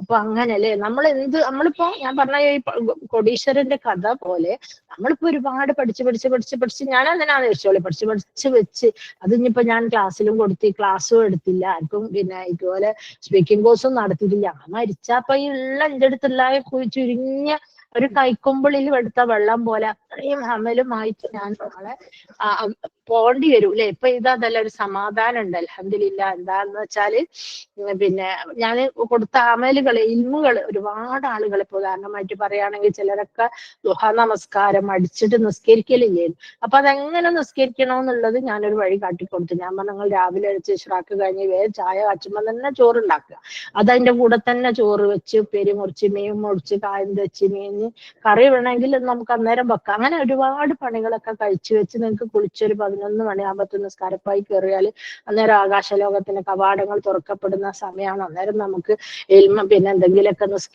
നിസ്കരിച്ചും കുറെ ഓതി അസ്താഗ്ഫിറുല്ലാഹിന്റെ ഒരു ദിക്റുണ്ടല്ലോ, അത് ചൊല്ലിയൊക്കെ ഇരിക്കുമ്പോൾ ഭയങ്കര നല്ലൊരു സമയമാണ്. ആ സമയത്ത് അള്ളാഹുവിനെ സ്മരിച്ചു കൊണ്ടിരിക്കുക. അപ്പൊ നമ്മളെ വീടിനും വൃത്തി ഉണ്ടാവും, ആരെയും കയറി വന്നാലും നമ്മൾ കുളിച്ചിട്ടും ഉണ്ടാവും. ഈ ദിവസങ്ങൾ വാഷ് ചെയ്യേണ്ട 2-3 ദിവസം വാഷിംഗ് മെഷീനും വെള്ളവും എന്നറിയുന്നത് വേണ്ടിയിട്ടും വേണ്ടായിട്ടുള്ള കുറെ വെള്ളം വേസ്റ്റ് ചെയ്യും. അപ്പൊ നമ്മളൊരു 3 ദിവസത്തെ വാഷിങ്, ഒരു കുറച്ച് ദിവസം കുറച്ച് ഒന്നിച്ച് വെള്ളം വാഷ് ചെയ്യാം, കുറച്ച് ഒന്നിച്ച് കളർ വാഷ് ചെയ്യാം. അപ്പൊ അങ്ങനെ ചെയ്താൽ മതി. അങ്ങനെ പണിയൊക്കെ അങ്ങോട്ടും ഇങ്ങോട്ടാക്കി നിങ്ങൾ ഒരു 2-3 ദിവസം നിസ്കരിച്ചു നോക്കി. നിസ്കാരത്തിൽ നിങ്ങളൊന്ന് ലവ് ചെയ്ത് നോക്കി, നിസ്കാരം നിങ്ങളെ പിടികൂടും. പിന്നെ നിങ്ങൾക്ക് അത് ചെയ്യാണ്ടിരിക്കാൻ പറ്റൂല എന്നൊക്കെ പറഞ്ഞപ്പോ എത്ര ആളുകളാ നമസ്കരിക്കുന്നതെന്നറിയാം. അങ്ങനെയൊക്കെ പറയാൻ പറ്റുന്നത് എന്തുകൊണ്ടാ? ഈ മിഷ്കാത്ത് യാസീൻ നൂർസദി ഇപ്പൊ ഒരു പ്ലാറ്റ്ഫോം ഉള്ളത് കൊണ്ട്, ആളുകളെ നമുക്ക് കിട്ടുന്നത് കൊണ്ടില്ലേ, മാത്രമല്ല അവരത് ജീവിതത്തിൽ അപ്ലൈ ചെയ്യുന്നത് കൊണ്ട്. അപ്പൊ അതുപോലെ ഇപ്പൊ നമ്മളൊക്കെ കാലശേഷം ജാനോസിനെയൊക്കെ പോയി കഴിഞ്ഞാലും ഈ ഗ്രൂപ്പിനെയൊക്കെ മുന്നോട്ട് നയിക്കുന്ന സാരഥികൾ നിങ്ങളൊക്കെ ആയിരിക്കണം അല്ലെ. നിങ്ങളും ഇതുപോലെ നിങ്ങൾക്കറിയുന്ന പല കാര്യങ്ങൾ, ഓരോരുത്തരും ഓരോ കാര്യത്തിൽ എക്സ്പേർട്സിലെ, ചിലര് ഹിഫ്ള് പഠിപ്പിക്കാൻ ഭയങ്കര സമർത്ഥകളാണ്. നമ്മള് പിന്നെ എന്താണ് സുമയിലെ അധികം സംസാരിക്കുകയില്ല, അധികം ആളോട് മിണ്ടേ പറയുകയില്ല. പക്ഷെ ഹിഫ്ള് പഠിക്കുന്ന കാര്യത്തിൽ ഭയങ്കര സ്ട്രിക്റ്റ് ആണെന്നാ ഞാൻ കേട്ടത്. ഞങ്ങൾ പഠിച്ചിട്ടില്ല അല്ലെ. അപ്പൊ അങ്ങനെ അതുപോലെ അസിനാണെങ്കിൽ അസിനൊക്കെ അറിയുന്ന കാര്യങ്ങൾ, എനിക്കറിയുന്ന കാര്യങ്ങൾ, അതുപോലെ ആയിഷ തഫ്സീറും പിന്നെ അഖീദയും ഒക്കെ അല്ലെ. അപ്പൊ ഓരോരുത്തരും ഓരോ പ്ലാറ്റ്ഫോമിലും അവർക്ക് അറിയുന്ന കാര്യങ്ങൾ ഷെയർ ചെയ്യുന്നതിൽ അങ്ങേറ്റം ശ്രദ്ധ പുലർത്തുന്നുണ്ട്. അൽഹംദുലില്ലാ മാഷാ അല്ലാഹ്. അതുകൊണ്ട് തന്നെ നിങ്ങൾ ഓരോരുത്തരും ഈ വിഷയത്തിൽ ഇങ്ങനെ ദായിമാരായി തീരണം എന്നുള്ളത് ആഗ്രഹമുണ്ട്. കുറെ ആൾക്കാർ വന്ന് പറയുന്നുണ്ട് നമുക്ക് ചേർന്ന് നോക്കല്ലേ, നമുക്ക് അറിയാം. ഞാൻ നിങ്ങൾ ചേർന്ന് നോക്കി, നിങ്ങൾ 2 ക്ലാസ്സിൽ നിങ്ങൾ പറഞ്ഞിട്ടില്ലെങ്കിലും 3ാമത്തെ ക്ലാസ്സിൽ നിങ്ങൾ ഓട്ടോമാറ്റിക്കലി നിങ്ങൾ പറയും. കാരണം നിങ്ങൾ വിചാരിക്കും ഓലക്കല്ല പറയുന്നത്, ഓല് പറയുന്നത് വലിയ ശരിയൊന്നല്ലാതെ പറയുന്നതിൽ തെറ്റുണ്ടാവും, അതിന്റെ രൂപത്തിൽ തെറ്റുണ്ടാവും, ഭാവത്തിൽ സ്ട്രക്ചർ തെറ്റാവൂല, അവളെ ബോഡി ലാംഗ്വേജിൽ തെറ്റുണ്ടാവും. അതൊക്കെ തിരുത്തി ആംബിയൻസ്, മൈക്ക് പിടിക്കുന്നത്, മൈക്കിന്റെ ആംഗിള്, നമ്മളെ ഹെഡ് സ്പേസ്, അങ്ങനെ ഒരുപാട് കാര്യങ്ങൾ നോക്കാം. അതൊക്കെ ഒരു 110ഓളം കാര്യങ്ങൾ ഉണ്ട് അതിൽ അനുഷ്ഠിക്കേണ്ട കാര്യങ്ങൾ. അതൊക്കെ ശരിയാക്കി വന്നിട്ട് വേണം സ്പീച്ച് ചെയ്യിച്ച് ശരിയാവണം. നിങ്ങൾക്ക് അറിയാലോ, ആദ്യത്തെ ദിവസം തന്നെ ആരെങ്കിലും ഒന്നും അറിയാത്ത 8ാം ക്ലാസ്സിലെ കുട്ടീനെ പിടിച്ച് ചോറ് വെക്കാനാക്കിയാൽ ചോറ് എങ്ങനെ ഉണ്ടാവും? പണ്ട് രസകരമായ കഥ ഉണ്ട്. തീരെ അടുക്കള കാണാത്തൊരു പെൺകുട്ടി ഭർത്താവിന്റെ വീട്ടിൽ ചെന്ന അമ്മായിയമ്മ അമ്മോഷനെയും കൊണ്ട് ഹോസ്പിറ്റലിൽ പോകുമ്പോ പറഞ്ഞു, മോളെ 3 ആക്കുള്ള ചോറ് വെച്ചേ, ഞാനും നീയും ഉപ്പയല്ലേ ഉള്ളൂ. ഇവളെന്ത് പണിയെടുത്ത് കിച്ചണിൽ പോയി ഇങ്ങനെ നോക്കിന്ന്, ഇങ്ങനെ ചോറ് വെക്കല ഒരു ഐഡിയ. എന്നൊരു കാര്യം ചെയ്യാ, 3 ആക്കല്ലേ, 3 പ്ലേറ്റ് അരി ചെമ്പിൽ കൊണ്ടുപോയിടാന്ന് വിചാരിച്ചു. 3 പ്ലേറ്റ് അരി എത്രമാതിരി ചോറുണ്ടാവും. അത് വെക്കാൻ അറിഞ്ഞിട്ടില്ലെങ്കിലോ, അതിന് പാകായ വെള്ളം ഇല്ലെങ്കിലോ, നിങ്ങൾക്കറിയാലോ അതിന്റെ ഭവിഷ്യത്തുകൾ. അക്കോലത്തിൽ ആ കുട്ടി ആ ചോറ് വെച്ചുണ്ടാക്കിയത്. അപ്പൊ എല്ലാറ്റിനും ഒരു വിവരം വേണം, ഒരു പരിചയം വേണം അല്ലെ. ഇപ്പൊ നമ്മള് എൽമിന്റെ മാർഗത്തിൽ എൽമ പറഞ്ഞു കൊടുക്കാനും നമുക്കൊരു കോച്ചിങ്. ഈ ക്ലാസ് ഞാൻ എടുക്കുന്ന മാത്രമല്ല, പലരുടെ ഈ വന്ന ഈ ഫസ്റ്റ് സെക്കൻഡ് ടു 4th വരെ ബാച്ചുകളിൽ 100ഓളം കുട്ടികൾ, 100 above കുട്ടികൾ ജോയിൻ ആയിട്ട്, അവർക്കെല്ലാം കുട്ടികളെല്ലാം 20 എന്നെക്കാൾ പ്രായമുള്ളവരൊക്കെ ഉണ്ട്, 70 above വയസ്സുള്ളവരൊക്കെ ഉണ്ട്. പക്ഷെ അവരൊക്കെ എല്ലാം അൾട്ടിമേറ്റ് ഇന്റൻഷൻ, അൾട്ടിമേറ്റ് ഗോൾ എന്താന്ന് വെച്ചാല് അവര് ഫാമിലി ലാബ് നടത്തുന്നത്, ഫാമിലിയിൽ പിന്നെ നടത്തണമെന്നാണ് അവരുടെ ഏറ്റവും വലിയ ആഗ്രഹം. അതും വിചാരിച്ചാണ് അവർ വന്നിട്ടുള്ളത് അല്ലെ. അപ്പൊ അതിനു വേണ്ടിയിട്ട് ഹൗ ടു പിന്നെ ടേക്ക് ഫാമിലി ദൈവ എന്ന വിഷയത്തിനെ കുറിച്ച് ആയിഷനെ കൊണ്ടും ക്ലാസ് എടുപ്പിച്ച് കൊടുക്കും. അപ്പോൾ അവർക്ക് അതിനൊരു ക്ലാരിറ്റി കിട്ടുള്ളൂ അല്ലെ.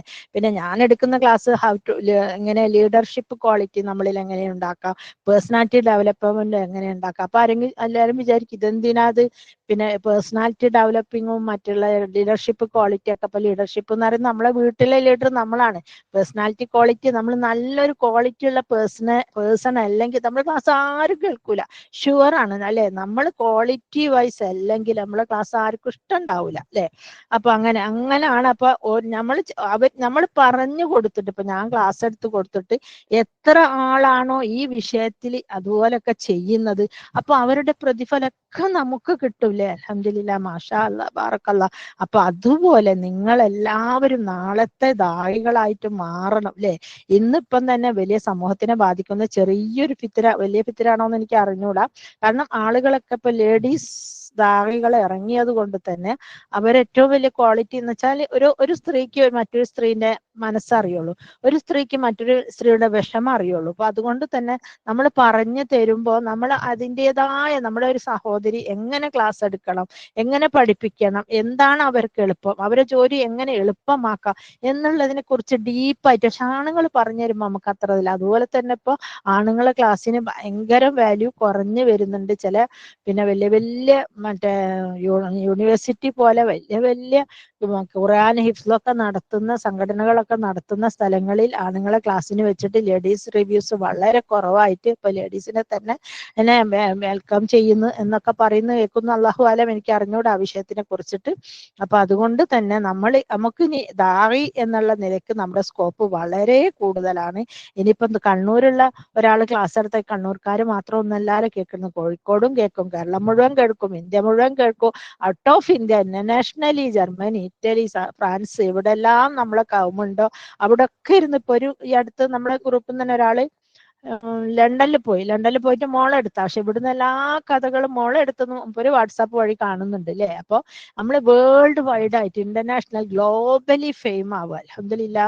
അപ്പൊ നമ്മളിനി സംസ്കാരത്തിൽ ഇപ്പം റഹ്മത്ത് കണ്ടില്ല, ഇപ്പൊ കുറച്ച് പറഞ്ഞു. പക്ഷെ റഹ്മത്തിന് കുറച്ച് മുമ്പോട്ട് പോകാൻ അതിന് ഒരു തുഴ, അതായത് നമ്മളെ കയ്യിൽ തോണിയും തുഴയും കിട്ടിയിട്ട് കാര്യമില്ല. എങ്ങനെ തുഴയണം, കാറ്റടിക്കുമ്പോ എന്ത് ചെയ്യണം, വെള്ളം മേലെ പൊങ്ങുമ്പോ എന്ത് ചെയ്യണം, സ്പീഡ് കൂടുമ്പോ എന്ത് ചെയ്യണം, അതിനൊക്കെ അതിന്റെ ഒരു നേക്കുണ്ട്. അപ്പൊ ആ ഒരു നേക്കാണ് ഞാൻ ഈ വിഷയത്തിൽ പഠിപ്പിക്കുന്നത്. അൽഹംദുലില്ലാ, മാഷാ അല്ലാ, ഏകദേശം അഡ്മിഷനൊക്കെ ഫില്ലാവാറായി. അതുകൊണ്ട് തന്നെ പിന്നെ അടുത്ത ഇന്ന് തുടങ്ങാൻ വിചാരിച്ചത് അടുത്ത 10-ാം തീയതിയിലേക്ക് മാറ്റിയിരിക്കുന്നു. ഇൻഷാ അല്ലാ നിങ്ങൾ എല്ലാവരും തന്നെ ഇതുപോലെ നല്ല നല്ല ദായിമാരായി തീരട്ടെ. അറിവ് വെച്ചിട്ട് നിങ്ങളായ കോടീശ്വരന്റെ മാതിരി അറിവ് വെച്ച് മുഴുവൻ ബാങ്കിലിട്ടിട്ട് ബാങ്ക് പിന്നെ ഭൂകമ്പം എടുത്ത് അടിച്ചു പൊളിച്ച് കൊണ്ടുപോയ മാതിരി അല്ലെ. ഒരു വെള്ളപ്പൊക്കം വന്നാൽ ബാങ്ക് അടിച്ചു പോയി അതിന്റെ പിന്നെ ബാങ്കിന്റെ പേപ്പേഴ്സ് ഒക്കെ മിസ്സായാൽ നമുക്ക് പൈസ കിട്ടൂലല്ലോ അല്ലെ. അതുപോലെ നമ്മൾ അറിവ് വെച്ച് നമ്മൾ കബറിൽ പോയി കിടന്ന് പണ്ടൊരിക്കൽ കുറെ ശിഷ്യന്മാരും ഒരു ഗുരുനാഥനുണ്ട്. അപ്പൊ കുട്ടികളോടായിട്ട് ഗുരുനാഥൻ ചോദിച്ചു, ഏറ്റവും കൂടുതൽ സമ്പന്നമായ സ്ഥലം ഏതാ? കുട്ടികൾ America, Europe, London, Germany, Saudi, Dubai, ഇങ്ങനെ പല സ്ഥലങ്ങളും അറിഞ്ഞു. അപ്പൊ ഒരു കുട്ടി മാത്രം പറഞ്ഞു ശ്മശാനം. അപ്പൊ അയാള് സാർ അന്നേരം പിന്നെ പണ്ഡിതൻ അവന് തംസപ്പ് കൊടുക്കുക, കാരണം ശ്മശാനാണ് ഏറ്റവും സമ്പന്നം. ഏറ്റവും വലിയ കോടീശ്വരൻ പോയി കിടക്കുന്ന ശ്മശാനത്തില, ഏറ്റവും വലിയ സാഹിത്യകാരൻ പോയി കിടക്കുന്ന ശ്മശാനത്തില, ഏറ്റവും വലിയ പവർഫുൾ ആയിട്ട് ഏതെങ്കിലും തസ്തികൾ, വക്കീല്, ജഡ്ജി, ഗുമസ്തൻ, മുസ്ലിം ആണെങ്കിൽ എല്ലാം അവിടെ ഉണ്ടാവുക അല്ലെ. ഹിന്ദുക്കളാണെങ്കിൽ അവരെ ശ്മശാനത്തിൽ. അപ്പോൾ ശ്മശാനം സമ്പന്നമാണ്. പക്ഷെ ആ ശ്മശാനത്തിലേക്ക് എത്തുന്ന മുമ്പേ നമ്മുടെ സമ്പത്ത് മുഴുവനും നമ്മൾ എന്ത് ചെയ്യണം? നമ്മൾ വീതം വെച്ച് കൊടുക്കണം അല്ലെ, മറ്റുള്ളവർക്ക് ഒക്കെ ഷെയർ ചെയ്ത് കൊടുക്കണം. എന്നിരുന്നാൽ മാത്രമേ അതുകൊണ്ട് നമുക്ക് പ്രയോജനം ഉണ്ടാവുള്ളൂ അല്ലെ. അവർക്ക് വേറെ എവിടുന്നെങ്കിലും ഇൽമ് കിട്ടും, പക്ഷെ നമ്മൾ കൊടുത്താൽ മാത്രമേ നമുക്ക് പ്രയോജനം ഉണ്ടാവൂ എന്നുള്ള സത്യാവസ്ഥ കൂടി മനസ്സിലാക്കാൻ വേണ്ടിയാണ് ഞാൻ ഇന്ന് ഈ സ്പെഷ്യൽ ടോപ്പിക് തെരഞ്ഞെടുത്തത്. ഇൻഷാ അല്ലാഹ്. അപ്പൊ അബൂ ഹുറൈറ റളിയല്ലാഹുവിന്റെ ഇത് നിങ്ങൾ കേട്ടതാണല്ലോ അല്ലെ. പ്രതിഫലത്തിന് തുല്യമായ പ്രതിഫലം ലഭിക്കുന്നതായിരിക്കും. അതായത് മരണശേഷവും തന്റെ അമലുകൾ നിലനിൽക്കണമെന്ന് ആഗ്രഹിക്കുന്നവർ അറിവ് പ്രചരിപ്പിച്ചു കൊള്ളട്ടെ എന്ന് അല്ലെ. ഞാൻ മരിച്ചു കഴിഞ്ഞാൽ എന്റെ നിസ്കാരം തീർന്നു, ഹജ്ജ് തീർന്നു, ഉംറ തീർന്നു, ഭർത്താവിനെ സ്നേഹിക്കലും നോക്കലും തീർന്നു, വീട് വൃത്തി എല്ലാം ക്ലോസ് ആയില്ലേ, ഫുള്ളി ക്ലോസ്ഡ്. പക്ഷെ ആരാണ് ജീവിക്കല്? ഒരു ജാരിയായ സ്വതക്ക അല്ലെങ്കിൽ നാഫിയായ ഇൽമ ഈ ലോകത്ത് വിട്ടേച്ച് പോയ ആ മനുഷ്യൻ വീണ്ടും വീണ്ടും ഖബറിലും ജീവിക്കുകയാണ്. അവന് നന്മകൾ ഖബറിലേക്ക് ഇങ്ങനെ എത്തപ്പെടുകയാണ്. അതിനു വേണ്ടിയാണ് ദായിമാരാവാൻ വേണ്ടിയിട്ട് ഞാൻ നിങ്ങളെ ക്ഷണിക്കുന്നത്. നിങ്ങളോ ഞാനോ കേട്ടു നിൽക്കുന്ന മറ്റു പലരും എപ്പോഴാണ് ഇപ്പൊ ഓരോ മരണങ്ങൾ നമ്മളെ ചെവിടിൽ ദിവസവും കേട്ടുകൊണ്ടിരിക്കുകയാണ് അല്ലെ. നമ്മളെ അടുത്തും അല്ലെ നമ്മുടെ മലിക്കൽ മൗത്ത് വരാൻ എപ്പോഴാണ് നമുക്ക് അറിയുടെ ഊഴം. അപ്പൊ അതിനു മുമ്പ് നമുക്കറിയാവുന്ന കാര്യങ്ങൾ മറ്റുള്ളവരിലേക്ക് മാക്സിമം എത്തിച്ചു കൊടുത്തിട്ട് എന്നിട്ട് അവര് പറയണ ആ ടീച്ചർ ഉണ്ടെങ്കിൽ ഇപ്പൊ നമുക്ക് എന്തെങ്കിലും ചോദിച്ചാൽ പറഞ്ഞു തരുന്നല്ലേ, അല്ലെങ്കിൽ എന്തെങ്കിലുമൊക്കെ ഒരു കടത്തിന്റെ ഫണ്ടൊക്കെ ആയിട്ട് ചെന്നാൽ നമുക്ക് എന്തെങ്കിലും കടം കിട്ടും. അങ്ങനെ ഓരോ കാര്യങ്ങളും നമുക്കൊണ്ട് പറയിപ്പിക്കണം. അപ്പൊ നിങ്ങൾ വിചാരിക്കും നമുക്ക് അവിടുന്ന് പൈസ ഇട്ടാന്, നമുക്ക് അവിടുന്ന് വിവരം ഉണ്ടാവാനും, നമ്മളെ ക്ലാസ് ആര് കേൾക്കാന്, അങ്ങനെ ഒന്നും നെഗറ്റീവ്സ് ചിന്തിക്കണ്ട. നിങ്ങൾ ഇറങ്ങിക്കോളൂ. അപ്പൊ നിങ്ങൾക്ക് സുഗമമായ ഫ്ലോ, ഒരു ഒഴുക്ക് കിട്ടും. അൽഹംദുലില്ലാഹ്. അപ്പൊ മരണശേഷവും നമ്മുടെ നന്മകളുടെ വിഹിതം ഒട്ടും കുറയാതെ തന്നെ നമ്മൾക്ക് ലഭിക്കുന്ന ഒരു വിഹിതാണ് എന്ത്? ഇൽമി നാഫിയായ ഇൽമ പകർന്നു കൊടുക്കൽ അല്ലെ. പിന്നെ ഏഴാമത്തെ, നിങ്ങളിൽ വിശ്വസിച്ചവരെയും വിജ്ഞാനം നൽകപ്പെട്ടവും അള്ളാഹു പല പല പല പടികളായി ഉയർത്തപ്പെടുന്നു. അള്ളാഹു നിങ്ങളെ പറ്റി സൂക്ഷ്മമായി അറിയുന്നവനാകുന്നു. ഇതില് ഖുർആൻ എന്ന് പറഞ്ഞിട്ടില്ല കേട്ടോ. മറ്റ് ചില വിഷയങ്ങളിൽ ഖുർആൻ എവിടെയാണോ നിങ്ങൾ ഓതി നിർത്തുന്ന അവിടെ അത്. ഇതില് വിശ്വസിച്ചവരെയും വിജ്ഞാനം നൽകപ്പെട്ട, ഇവിടെ വേറൊരു പോയിന്റ് വെച്ചത് വിജ്ഞാനം ഷെയർ ചെയ്തവരെ കുറിച്ച്, അതായത് ദായിമാർക്കുള്ളതാണ് ഈ ഖുർആനിലെ ആയത്ത് 58-ാമത്തെ സൂറത്ത് 11-ാമത്തെ ആയത്തില്. അപ്പൊ അതുകൊണ്ട് ഇപ്പൊ നമ്മൾ വിചാരിക്കും നമുക്ക് ഹിഫ്ള് ചെയ്യാൻ പറ്റിയില്ലാലോ, പക്ഷെ ഹിഫ്ള് ചെയ്തിട്ടില്ലെങ്കിലും നമുക്ക് പ്രതിഫലം കിട്ടുന്ന ഒരു കാര്യമാണ് എന്ത്? നമ്മുടെ വിജ്ഞാനം മറ്റുള്ളവരിലേക്ക് എത്തിച്ചു കൊടുക്കൽ അല്ലെ. വിജ്ഞാനത്തിന്റെ ഇപ്പം നമ്മുടെ ക്ലാസ് കഴിഞ്ഞപ്പോ റിവ്യൂസ് ഉണ്ടായിരുന്നേ കഴിഞ്ഞ ആഴ്ച. അതായത് 3rd 4th ബാച്ചുകാരുടെ ഫെയർവെൽ ഫംഗ്ഷൻ, അവര് പിരിഞ്ഞു പോകുന്ന ഫംഗ്ഷനും മറ്റൊരു വെറുതെ ഒന്ന് ഒരു ബോണസ് ക്ലാസ് ആയിട്ട് അവരെ ഞാൻ കയറ്റി. അതിലും നമ്മുടെ പലരും, അതായത് നമ്മളെ ഷബാനയും ഷിഹാനെയൊക്കെ പറഞ്ഞിട്ടുണ്ട്. അവര് ഞാൻ കൗൺസിലിംഗ് ഒന്നും പഠിപ്പിച്ചിട്ടില്ല, പക്ഷെ അവരുടെ അടുത്തൊക്കെ 2-3 മാനസിക വിഷമമുള്ള പ്രയാസമുള്ള ആളുകൾ വന്നിട്ട് അവർക്ക് നന്നായി കൗൺസിൽ ചെയ്യാൻ സാധിച്ചു. അൽഹംദുലില്ലാഹ് മാഷാ അല്ലാഹ്. ഈ കോഴ്സ് ഒരു ബെനിഫിറ്റഡ് കൗൺസിലിംഗിന്റെ ബെനിഫിറ്റും കൂടി ഉണ്ടെന്ന് പറയുന്നതിൽ ഞാൻ സന്തോഷിക്കുകയാണ്. എന്നിട്ട് പിന്നെ വിളിച്ചിട്ട് അവര് ഇവരോട് പല ഉപദേശങ്ങളും തേടുന്നു എന്ന് പറയുന്നു. അൽഹംദുലില്ലാഹ്, ഒരു നല്ല കാര്യം തന്നെയല്ലേ. നമ്മൾ ചെയ്യുന്നത് ഒരു ഇൽമ പറഞ്ഞു കൊടുക്കാം, എങ്ങനെ ഒരു ദായി ആവാം, എങ്ങനെ ഒരു മൈക്ക് കൈ കിട്ടിയാൽ പ്രസംഗിക്കാം, എങ്ങനെ ഒരു സ്റ്റേജിനെ ഫേസ് ചെയ്യാം, അങ്ങനെ വലിയൊരു മാസ് ഓഡിയൻസ് ആണല്ലോ അല്ലെ. ഞാൻ ജീവിതത്തിൽ കണ്ടതിൽ വെച്ച് ഏറ്റവും വലിയൊരു ഓഡിയൻസ് ആയിരുന്നു അന്ന് മിന്നൂസ് ഓഡിയൻസിനെ അല്ലെ ഓഡിറ്റോറിയത്തിൽ കണ്ടത്. പക്ഷെ അവിടെ പോലും സംസാരിക്കുമ്പോൾ ഒരു പേടിയോ ഒരു ഭയമോ ഒരു വിക്കോ ഒന്നും തോന്നിയില്ല അല്ലെ. അൽഹംദുലില്ലാഹ് മാഷാ അല്ലാഹ്. അപ്പൊ അവര് പറയപ്പോ നമ്മള് മാമിന്റെ ക്ലാസ് കേട്ടപ്പോ നമ്മള് ദായി ആവണം, ദഅവത്ത് നടത്തണം, മൈക്ക് കിട്ടിയാൽ സംസാരിക്കണം, അതൊക്കെ മനസ്സിലായി. അതിന്റെ പുറമെ നമുക്കൊരു ഒരു ഒരു ഒരു കൗൺസിലർ ആവാനുള്ള, അതായത് ഹേർട്ട് ഇല്ലേ, അതായത് ഹൃദയംഗമായിട്ട് മറ്റുള്ളവരുടെ വിഷമങ്ങളും പ്രയാസങ്ങളും ഏറ്റവും ബെസ്റ്റ് ലിസണർ ആയിക്കൊണ്ട് അവർക്ക് ഹെൽപ്പ് ചെയ്യാനും സാധിച്ചു എന്ന് പറഞ്ഞു. അൽഹംദുലില്ലാഹ് മാഷാ അല്ലാഹ്. ഇതൊന്നും നമ്മുടെ പവർ അല്ല കേട്ടോ. അല്ലാഹു സുബ്ഹാനഹു തആല അറിവ് അന്വേഷിച്ച് നമ്മൾ നടക്കുമ്പോൾ നമ്മുടെ മാർഗത്തിൽ അറിവിന്റെ വിശാലമായ വാതിലുകൾ അള്ളാഹു തുറന്നു തരുന്നത് കൊണ്ടാണ് ഇങ്ങനെ ചെയ്യാൻ സാധിക്കുന്നത് അല്ലെ. വഫി ഹാദിഹിൽ ആയ ഫാളിലത്തുൽ ഇൽമി വ അന്ന സീനതഹു വ സമറഹു തആദു ബിൽ അദാബി വൽ അമലു മുഖ്തലാഹ്. അതായത് വിജ്ഞാനത്തിന്റെ മഹത്വത്തെ കുറിച്ച് ഈ വചനത്തിൽ സൂചനയുണ്ട്. വിജ്ഞാനത്തിന്റെ ഭംഗിയും ഫലവും എന്നത് അതുമൂലമുള്ള സംസ്കാരവും അതിന്റെ താല്പര്യം, അതായത് വിജ്ഞാനം വർദ്ധിക്കും തോറും നമുക്കൊരു സംസ്കാരം വേണം അല്ലെ. നമ്മളിപ്പോ ഈ ലോ ഗ്രേഡ് കളി കളിക്കുക, മറ്റുള്ളവരോട് അസൂയ വെക്കുക, മറ്റുള്ളവരെ കുറ്റപ്പെടുത്തുക, അങ്ങനെ ഒന്നും ആവരുത്. നമുക്ക് എത്ര വിവരം ഉണ്ടെങ്കിലും അത് മറ്റുള്ളവരെ ഒരു ഇൻസൾട്ട് ചെയ്യാനോ മറ്റുള്ളവരെ അണ്ടർ എസ്റ്റിമേറ്റ് ചെയ്യാനോ ഒന്നും ആയിട്ട് അത് ഉപയോഗിക്കരുത്. നമുക്കൊരു എന്താ പറയണ്ടേ, ഇതിലൊരു സംസ്കാരം, ഒരു ഖുർആന്റെ തൗഹീദിന്റെ വക്താക്കളുടെ ഒരു ക്വാളിഫിക്കേഷൻ നമുക്ക് വേണം അല്ലെ. അൽഹംദുലില്ലാഹ്. അത് അല്ലാഹു സുബ്ഹാനഹു തആലയിൽ നിന്ന് തന്നെ മനോഹരമായി ലഭിക്കേണ്ട ഒരു അനന്തരാവകാശമാണ്. അങ്ങനെ ലഭിക്കുകയും ചെയ്യട്ടെ. അള്ളാഹുവിന്റെ റസൂലിന്റെ കാലത്ത് പിന്നെ നമുക്ക് അറിയാത്ത കാര്യങ്ങൾ പറഞ്ഞു കൊടുക്കാൻ പാടില്ല എന്നതിന് വലിയൊരു ദൃഷ്ടാന്തമാണ്. നബി സല്ലല്ലാഹു അലൈഹി വസല്ലമയുടെ റസൂലുകളുടെ കാലത്ത് ജീവിച്ചിരിക്കുമ്പോൾ ഒരാൾക്ക് കാലിന് മുറിവേറ്റു. അയാൾക്ക് രാത്രി സ്വപ്നസ്ഖലനം ഉണ്ടാവുകയും ചെയ്തു. ആളുകൾ അദ്ദേഹത്തോട് കുളിക്കാൻ ഉപദേശിച്ചു. അദ്ദേഹം കുളിച്ചു. കാലിനല്ല ട്ടോ, മുറിവേറ്റു. എനിക്ക് തോന്നുന്നു ബ്രെയിനോ തലക്കെറ്റാണ് അയാളെ മുറിവ്. അപ്പൊ അവരോട് ബ്രെയിനാണ്. അപ്പൊ അവരോട് കുളിക്കാൻ പറഞ്ഞ അയാൾ കുളിച്ചു. അദ്ദേഹത്തിന് തലയിൽ വെള്ളം കയറിയിട്ട് അയാൾ മരിച്ചു. അപ്പൊ നബി സല്ലല്ലാഹു അലൈഹി വസല്ലമ ഇങ്ങനെ അറിവില്ലാത്ത വിഷയത്തിൽ നിങ്ങൾ മതവിധി നൽകി അദ്ദേഹത്തെ കൊന്നു. അള്ളാഹുവിന്റെ ശാപം അവരുടെ മേൽ ഉണ്ടാകട്ടെ. അറിവില്ലായ്മക്കുള്ള പരിഹാരം അറിവുള്ളവരോട് ചോദിച്ച് മനസ്സിലാക്കലാണ് അല്ലെ. അപ്പം നമുക്കൊരു അറിവില്ലാത്ത കാര്യം, ഇപ്പൊ ജനാപത്തുണ്ടായ കുളിക്കണം, ഓക്കെ. പക്ഷെ അതൊരു വെള്ളം കിട്ടാത്ത സ്ഥലത്താണെങ്കിൽ നമുക്ക് തയമ്മം ചെയ്യാം അല്ലെ. ഉളുവിനും തയമ്മമൊക്കെ, കുളിക്കും തയമ്മമൊക്കെ. പക്ഷെ അറിവില്ലാത്ത ഒരാളെ, ആ ബ്രെയിന് മുറിവ് ഇഞ്ചുറി ഉള്ള ഒരാളെ കൊണ്ട് കുളിപ്പിച്ചിട്ട് അയാൾ കൊന്നിട്ട് ലയനത്തിന് വേണ്ടി നബി സല്ലല്ലാഹു അലൈഹി വസല്ലമ പ്രാർത്ഥിക്കുകയാണ്. അപ്പോൾ നമുക്ക് അറിവുള്ള കാര്യങ്ങൾ മാത്രമേ പഠിപ്പിച്ചു കൊടുക്കാവൂ എന്നുള്ള ഒരു ഇന്നർ മീനിങ്ങും കൂടെ ഇതിൽ നിന്ന് വ്യക്തമാകുന്നു. പിന്നെ ജസാഉഹും ഇൻദ റബ്ബിഹിം ജന്നാത്തു അദ്നിൻ തജ്രി മിൻ തഹ്തിഹൽ അൻഹാറു ഖാലിദീന ഫീഹാ അബദ. അതായത് താഴ്വാരത്ത് കൂടി അരുവികൾ ഒഴുകുന്ന പൂന്തോപ്പുകൾ മാത്രമല്ല, അബദ എന്നേക്കുമായി എക്കാലത്തേക്കും. റളിയല്ലാഹു അൻഹു വറളു അൻഹു ദാലിക ലിമൻ ഖശിയ റബ്ബ.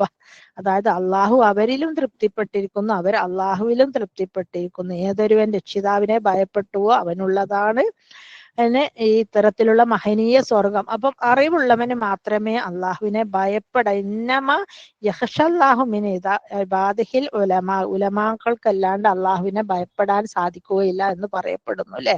അപ്പം ഏറ്റവും കൂടുതൽ അള്ളാഹുവിനെ ഭയപ്പെടുന്നത് വിവരമുള്ളവരാണ്. അപ്പൊ അറിവുള്ളവർക്കാണ് പിന്നെ ഇത് താഴ്ഭാഗത്ത് കൂടി. അപ്പൊ അറിവുള്ളവർക്കുള്ള ക്വാളിറ്റീസ് പറയുകയാണെങ്കിൽ ഒരുപാട്, വെറും 8 ആയിട്ടുള്ളൂ. ഇനി 26 എണ്ണം ഉണ്ട് ട്ടോ.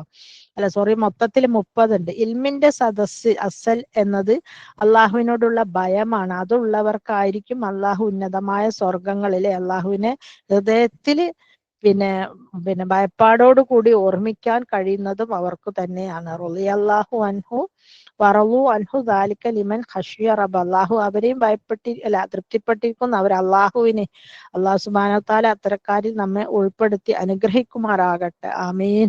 അതായത് നമ്മുടെ സയ്യാത്തുകളെല്ലാം ഹസനാത്തുകളാക്കി മാറ്റട്ടെ റബ്ബേ. നമ്മളുടെ തെറ്റുകുറ്റങ്ങൾ കാരണം നമ്മൾ ആളുകളുടെ മുമ്പിൽ വെച്ച് അള്ളാഹു സുബ്ഹാനഹു വ തആല വഷളാക്കാതിരിക്കണമേ റബ്ബേ. അപ്പം നബി സല്ലല്ലാഹു അലൈഹി വസല്ലം പറയുന്നുണ്ട്, ലൗ തഅലമൂന മാ അഅലം. ഞാൻ അറിഞ്ഞിരുന്നെങ്കിൽ, നിങ്ങൾ അറിഞ്ഞിരുന്നെങ്കിൽ നിങ്ങൾ വളരെ കുറച്ച് മാത്രം ചിരിക്കുകയും വളരെ കൂടുതൽ കരയുകയും ചെയ്യുമായിരുന്നു എന്നല്ലേ.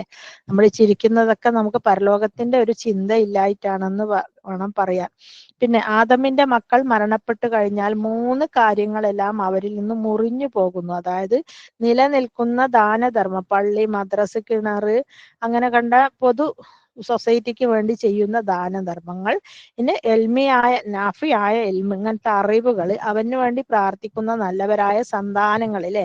വെറും സന്താനങ്ങൾ പോരാ, സന്താന പരമ്പരകളെ ചോദിക്കണം അല്ലെ.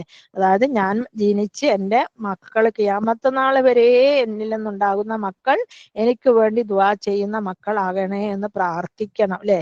ഇമാം ഇബ്നു അൽ ജൗസി പറയുന്നു, മരണശേഷവും തന്റെ അമലുകൾ നിലനിൽക്കണമെന്ന് ആഗ്രഹിക്കുന്നവൻ അറിഞ്ഞു പകർന്നു കൊടുക്കട്ടെ എന്ന്. അതായത് ഞാൻ മരിച്ചു കഴിഞ്ഞാലും എനിക്ക് പിന്നെ ഖബറിൽ വേണം. അങ്ങനെ ഖബറില് പിന്നെ പ്രതിഫലം കിട്ടുന്ന മറ്റൊരു മഹത്തായ കർമ്മമുണ്ട്. അതായതാണെന്ന് ആർക്കെങ്കിലും അറിയാവോ? ഒരു മഹത്തായ കർമ്മം. ഞാൻ എപ്പോഴും അള്ളാഹുവിനോട് ചോദിക്കുന്ന ഒരു കാര്യമാണത്. എന്താണെന്നറിയോ? അതായത് റിബാത്തിലായിക്കൊണ്ട് മരിക്കാന്ന് അല്ലെ. റിബാത്തിലായിക്കൊണ്ട് മരിക്കാന്ന് പറഞ്ഞാൽ സൽക്കർമ്മങ്ങൾ ചെയ്തുകൊണ്ട് മരിക്കുന്നവർക്ക്, ഇപ്പൊ നമ്മൾ വുളു ചെയ്ത് നമസ്കാരത്തിലേക്ക് ഇരിക്കുക, നമ്മളിപ്പോ അസർ നമസ്കാരം പ്രതീക്ഷിച്ചിരിക്കുകയാണെങ്കിൽ നമ്മൾ റിബാത്തില. അതുപോലെ യുദ്ധ സമയത്തൊക്കെ പിന്നെ അവിടെ കാത്തുകെട്ടി കടക്കും, ശത്രുക്കൾ എപ്പോഴാ വരികയെന്ന് വിചാരിച്ചു. അതുപോലെ ഹജ്ജിന് വേണ്ടി പുറപ്പെട്ടാൽ ഇങ്ങനെ സൽക്കർമ്മങ്ങൾ ചെയ്തുകൊണ്ട് മരിക്കുമ്പോൾ നമ്മൾ മരിച്ചു കഴിഞ്ഞാലും ആ സൽക്കർമ്മങ്ങൾ, ഇപ്പൊ ഞാനൊക്കെ ആ സമയത്ത് മരിക്കാതെ പറയും, അവർ ക്ലാസ് എടുക്കുകയായിരുന്നു, ഖുർആൻ പഠിപ്പിക്കുകയായിരുന്നു, ഖുർആൻ ക്ലാസ് എടുക്കുകയായിരുന്നു. അതിങ്ങനെ പിന്നെ എഴുതിക്കൊണ്ടേന്നിരിക്കും അല്ലെ. അതൊരു ഭയങ്കര പ്രതിഫലമുള്ള കാര്യമാണ്. അൽഹംദുലില്ലാഹ്, അല്ലാഹു സുബ്ഹാനഹു വ തആല നമ്മളൊക്കെ റിബാത്തിലായിക്കൊണ്ട് മരിക്കുവാൻ നീ വിധി കൂട്ടണേ റബ്ബേ എന്ന് നിങ്ങൾ ദുആ ചെയ്യണം. ദുആ ചെയ്യാറുണ്ടോ? എൻ്റെ തഹജ്ജുദിന്റെ പുസ്തകത്തിൽ അതിനൊക്കെ ദുആകളുണ്ട്. പിന്നെ 2 ആളുകളുടെ കാര്യത്തിൽ അല്ലാണ്ട് അസൂയയില്ല അല്ലെ. ഒന്ന്, അള്ളാഹു അവന് അവന് പഠിപ്പിച്ചു കൊടുത്ത ഇൽമില്ലേ അതനുസരിച്ച് രാത്രിയും പകലും ഒക്കെ അവൻ എന്ത് ചെയ്യുന്നു? ഖുർആൻ പാരായണം ചെയ്തുകൊണ്ട് നമസ്കരിക്കുന്നു. മറ്റൊന്ന് പിന്നെ അവന് ധനം നൽകിയിട്ട് ആ ധനം ചെലവഴിക്കുന്നു. അബൂ ഹുറൈറയിൽ നിന്ന് നിവേദനം ചെയ്ത മറ്റൊരു ഹദീസിൽ അത് തന്നെ സ്വർഗത്തിലേക്കുള്ള വഴി എളുപ്പമാക്കുന്നു. അതായത് ഇമാം ഷാഫി റഹിമഉള്ള പറയുന്നു, മതത്തിൽ അറിവ് അന്വേഷിക്കുന്നത് സുന്നത്ത് നമസ്കാരത്തെക്കാൾ ശ്രേഷ്ഠമാണ്. അല്ലെ? മതത്തിൽ കൂടുതൽ അറിവുകൾ പഠിക്കുന്നത്, നമ്മൾ പല അറിവുകളുണ്ടെന്ന് ഞാൻ പറഞ്ഞല്ലോ, അതിൽ മതവിജ്ഞാനം എന്ന് പറയുന്നത് സുന്നത്ത് നമസ്കാരത്തെക്കാൾ ശ്രേഷ്ഠമാണ്. സമയം 3:30 അതുകൊണ്ട് അതൊന്ന് പെട്ടെന്ന് സ്പീഡിൽ പറഞ്ഞു തീർക്കാം. അല്ലെ? എത്രത്തോളം ഒരാൾ വളരെ കൂടുതൽ സമ്പത്ത് ധർമ്മം ചെയ്താലും ഇൽമിന്റെ പ്രചാരണവുമാണ് ഏറ്റവും മാത്രം. അപ്പൊ നിങ്ങൾ മനസ്സിലാക്കിക്കോളൂ, ഏറ്റവും വലിയ കോടീശ്വരൻ ധാരാളം പണം ചെലവഴിച്ചാൽ പോലും ഇൽമ ഉണ്ടായിട്ട് കാര്യമില്ല. ഇൽമ ദാനം ചെയ്താൽ ഈ പണത്തിന്റെ മേതെ എന്ത് നിൽക്കും? ഇൽമ നിൽക്കും. അല്ലെ? അൽഹംദുലില്ലാ, അങ്ങനെ ഒരുപാട് ഇൽമ പഠിപ്പിച്ചു കൊടുക്കാൻ നല്ലൊരു ദാവിയായി മാറാൻ അല്ലാഹു സുബ്ഹാനഹു വ തആല അനുഗ്രഹിക്കട്ടെ. ആമീൻ. വേറെ വിജ്ഞാനം അന്വേഷിച്ച് വീട്ടിൽ നിന്ന് ഒരാൾ പുറപ്പെട്ടാൽ, ആദ്യം നമ്മൾ പറഞ്ഞത് പുറപ്പെട്ടാൽ അള്ളാഹു സ്വർഗത്തിന്റെ പാതയിലാണെന്നാണ്. ഇവിടെ 12ാമത്തെ ആയിട്ട് പറയുന്ന വെച്ചാൽ വിജ്ഞാനം അന്വേഷിച്ച് പുറപ്പെട്ടാൽ അവനെ തൃപ്തിപ്പെടുത്തുകൊണ്ട് മലക്കുകൾ ചിറകുകൾ താഴ്ത്തുന്നില്ലേ? അള്ളാഹു അവനെ തൃപ്തിപ്പെടും. മറ്റേത് മലക്കുകൾ ചിറകുകൾ താഴ്ത്തി കൊടുക്കും.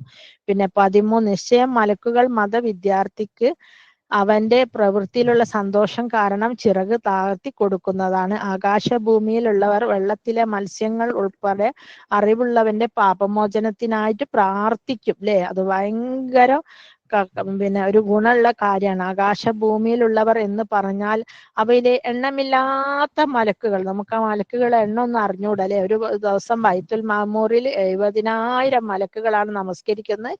പിറ്റേ ദിവസം അതുപോലെ 70,000. ആ കണക്കിൽ ദുനിയാവിൽ എത്ര മലക്കുകൾ ഉണ്ടെന്ന് നമുക്ക് ആർക്കും ഒരു വിവരവുമില്ല. അപ്പൊ അത്രയും മലക്കുകള്, ജീവജാലങ്ങൾ, മനുഷ്യർ, ജിന്നുകൾ, മത്സ്യങ്ങൾ എന്നിവയെല്ലാം ആർക്ക് വേണ്ടി? ഇൽമ പഠിപ്പിച്ചു കൊടുക്കുന്നവന് വേണ്ടി പ്രാർത്ഥിക്കൂലേ? അൽഹംദുലില്ലാ, മാഷാ അല്ലാഹ്. അള്ളാഹുവിന് ഒരു അടിമക്ക് ചെയ്യുന്ന അനുഗ്രഹങ്ങളിൽ പെട്ടതാണ് ഏറ്റവും അവന് പ്രിയപ്പെട്ടതാവുക എന്നല്ലേ? മതപരമായ എല്ലാ നന്മകളുടെയും താക്കോല് വിജ്ഞാനമാണ്. അല്ലെ?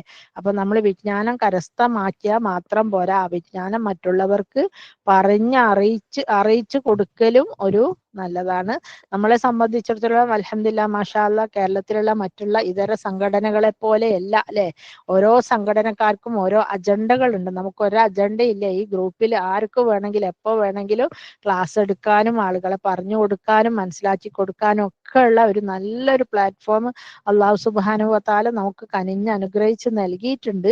അപ്പൊ നമ്മുടെ വിജ്ഞാനം എങ്ങനെ ആളുകളിലേക്ക് എത്തിക്കാം എന്നതിലാണ് നമുക്ക് വിവരമില്ലാത്തത്. നമുക്ക് വിവരം ധാരാളമുണ്ട്. ആ ഒരു തിരിച്ചറിവ് കിട്ടിക്കഴിഞ്ഞാൽ നമുക്കൊരു ധാരാളം ആളുകളിലേക്ക് നമ്മുടെ വിജ്ഞാനം എത്തിക്കാം. അല്ലെ?